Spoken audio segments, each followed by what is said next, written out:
پچھلے دنوں ایک 22 سالہ بچہ نے 55 منٹ مجھے فون پہ صرف ماں بہن کی گالی نہیں دی، باقی سب کچھ کیا، اور میں 55 منٹ سنتا رہا۔ ایک ہفتہ میرے سر کا درد نہیں گیا۔ 55 منٹ، اور 22 سال کا ان پڑھ نوجوان وہ بکواس کرتا گیا، اور میں 55 منٹ میں سنتا ہی رہا۔ ہر تھوڑی دیر بعد میں کہتا بیٹا کوئی ٹھنڈے تو ہو جاؤ، کوئی ہنس کے تو دکھا دو، کوئی آؤ، کوئی پیار محبت کی بات بھی کر لیں۔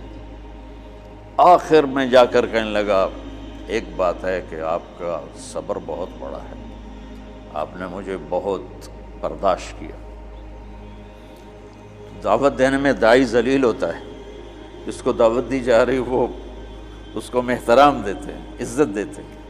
شرابی آ رہا ہے ہم عزت دے رہے ہیں، جواری آ رہا ہے، زانی آ رہا ہے، سود خور آ رہا ہے، تشریف لائیے بیٹھ جائیے۔ تو تیسری بات یہ چاہتا ہوں کہ آپ کا تبلیغ میں جانے کا جو جذبہ ہے وہ نبیوں والا ہو۔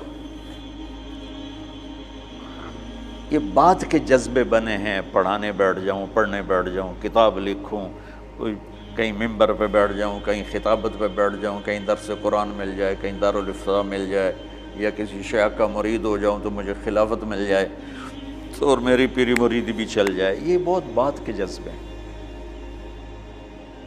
میرے نبی اور صحابہ تھا کبھی عرش پر کبھی فرش پر، کبھی ان کے در کبھی در بدر، غم عاشقی تیرا شکریہ میں کہاں کہاں سے گزر گیا۔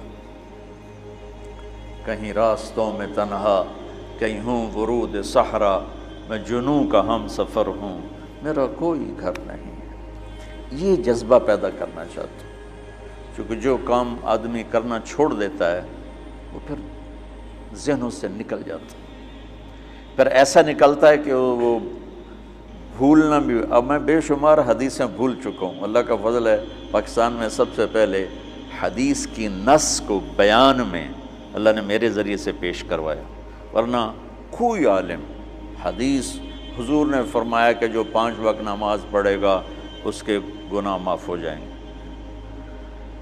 اس طرح تو بیان ہوتی تھی، لیکن اس کو اس کی نص کے ساتھ من قام رمضان ایمانا و احتسابا غفر له ما تقدم من ذنبه۔ اور یہ میں نے نا، یہ ہے بات 82 میرا بیان تھا لاہور مرکز میں فجر کے بعد، تو اس کے بعد میں بیٹھا ہوا تھا تو دو بالکل نہیں وہاں نہیں، ادھر مترا والی میں اجتماع تھا، تو میرا بیان ہوا عصر کے بعد، مغرب کے بعد مولانا نظر الرحمان صاحب، تو میں مسجد میں بیٹھا تھا تو دو بالکل ان پڑھ بوڑھے آپس میں تبصرہ کر رہے ہیں، پنجابی تھے، یار وہ مولوی بچہ جو ہے یہ تو حدیثاں ہی پڑھی گیا، حدیثاں ہی پڑھی گیا، وہ اتنا اثر لے رہے تھے اس کی، قرآن ہی پڑھی گیا، حدیثاں ہی پڑھی گیا۔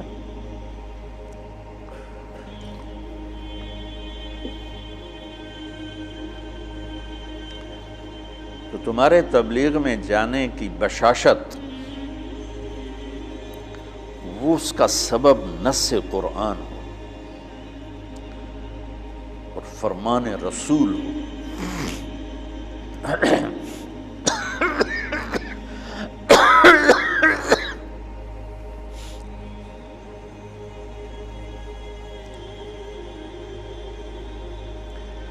تو اس لیے میں نے یہ مدارس بنائے کہ اللہ میرے ذریعے سے ایک ایسی نسل تیار کر دے میرے دنیا سے جانے سے پہلے جن کو علم میں رسوخ ہو، علم ذوق، علم و باج کرے فقیری، کافر مرے دیوانہ ہو، سہ وریاں کرے عبادت کلو اللہ تو رہے بیگانہ ہو۔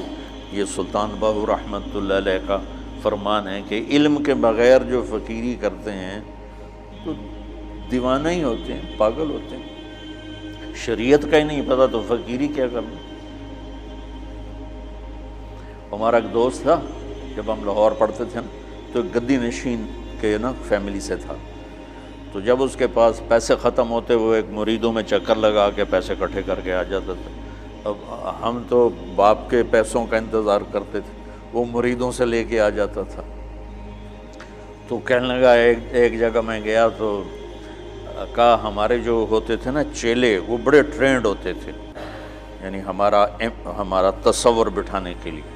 تو کہا میں ایک جگہ گیا تو ایک مرید اپنے بچے کے ساتھ ہے، تو وہ بچہ کہتا ابا یہ پیر دی تا داڑھی کوئی نہیں۔ تو میرا جو چیلا بیٹھا تھا کہا ہوئے چکا، پیران دی اندر داڑھی اندر۔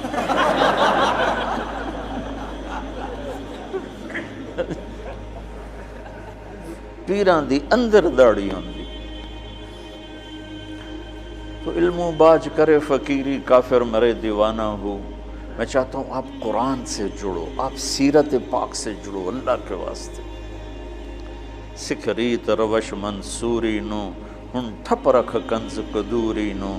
ہادی نہ سمجھ ہدایہ، کافی نہ سمجھ کفایہ۔ کافیہ کو نا وزن شعر کی وجہ سے تبدیل کیا ہے۔ کافی نہ سمجھ کفایہ، کر پرز شرع وقایا۔ ایو دل قرآن کتاب ہے۔ قرآن سے جڑو، سیرت پاک سے جڑو، براہ راست اس سے اثر لو۔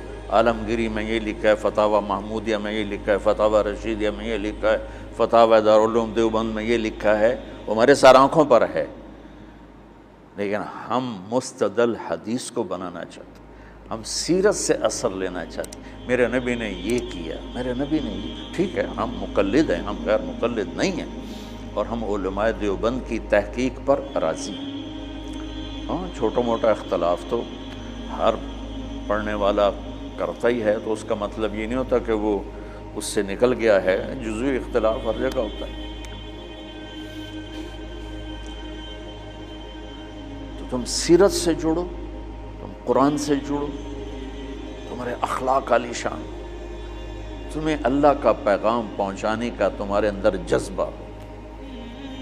یہ تین چیزوں پر میں نے ان مدارس کی بنیاد رکھی۔ اس میں کامیاب ہو سکوں گا یا نہیں ہو سکوں گا یہ تو میرا اللہ ہی جانتا ہے، لیکن میری کوشش اسی پر ہے کہ میں،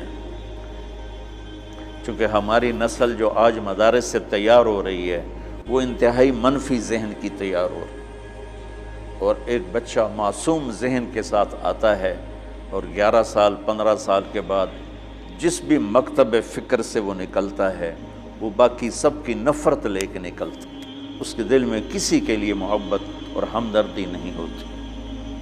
اور یہ کتنی نادانی کی بات کہ اگر میں اپنے آپ کو اہل حق میں سے سمجھتا ہوں تو میرے ذمہ ہے کہ میں ان کی ہمدردی اور محبت میرے اندر اتری ہوئی جن کو میں اس راستے سے ہٹانا چاہتا ہوں،